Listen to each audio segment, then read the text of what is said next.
હું પંડ્યા આરતી આપ જોઈ રહ્યા છો સ્પાર્ક ટુડે ન્યૂઝ। સુરત જિલ્લા ભાજપ દ્વારા 2 દિવસીય અભ્યાસ વર્ગનું આયોજન કરાયું। બારડોલી સ્થિત લેવા પાટીદાર સમાજની વાડી ખાતે સુરત જિલ્લાના તમામ તાલુકા પંચાયત નગરપાલિકાના સભ્યોને હાજર રાખી અભ્યાસ વર્ગ યોજાયા। લોકસભા ચૂંટણી તૈયારીના ભાગરૂપે પ્રદેશ ભાજપ હવે સક્રિય થયું છે। બારડોલી લેવા પાટીદાર સમાજની વાડી ખાતે જિલ્લા ભારતીય જનતા પાર્ટી દ્વારા 2 દિવસીય પ્રશિક્ષણ વર્ગ યોજાયો, જેમાં પહેલા દિવસે તાલુકા પંચાયતના ચૂંટાયેલા સદસ્યો અભ્યાસ વર્ગમાં ઉદ્ઘાટન સત્રમાં જિલ્લા પ્રમુખ ભરતભાઈ રાઠોડ, જિલ્લા મહામંત્રી જીગરભાઈ નાયક, રાજેશભાઈ પટેલ, કિશનભાઈ પટેલ, તાલુકા પ્રમુખ જયંતિભાઈ પટેલ દીપ પ્રાગટ્ય પ્રશિક્ષણ વર્ગનો શુભારંભ કરાવ્યો।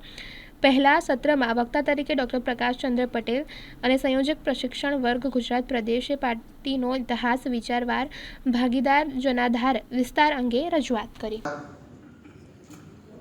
સુરત જિલ્લાના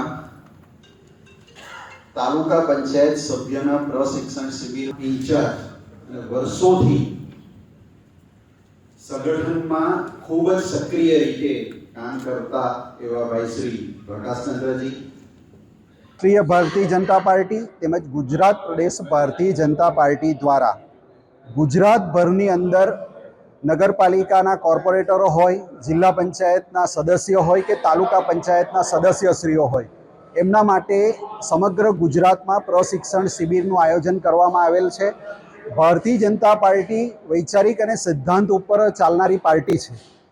એના માટે ભારતીય જનતા પાર્ટીના કાર્યકર અને તાલુકા પંચાયતના તમામ સદસ્યશ્રીઓ એનાથી માહિતગાર રહી અને પ્રજાની વચ્ચે જઈને જે સિદ્ધાંતોથી બનેલી પાર્ટી છે એની માટેની વાતો પ્રજા સુધી પહોંચાડે, એના માટેનો પ્રશિક્ષણ શિબિર આજે બારડોલી મુકામે સુરત જિલ્લાના તમામ તાલુકાના સભ્યનો રાખવામાં આવેલ હતો અને સારી એવી મોટી સંખ્યામાં આજે બારડોલીના આ લેવા પાટીદાર સમાજની વાડીની અંદર પ્રશિક્ષણ શિબિરમાં મોટી સંખ્યામાં તાલુકા પંચાયતના સભ્યશ્રીઓ હાજર રહ્યા હતા, જેમાં અમારા જિલ્લાના મહામંત્રી શ્રીઓ જીગરભાઈ નાયક, શ્રી કિશનભાઈ પટેલ, રાજેશભાઈ પટેલ તેમજ ગુજરાતભરમાંથી 5 જેટલા વક્તાઓ આજે અહીં હાજર રહ્યા છે।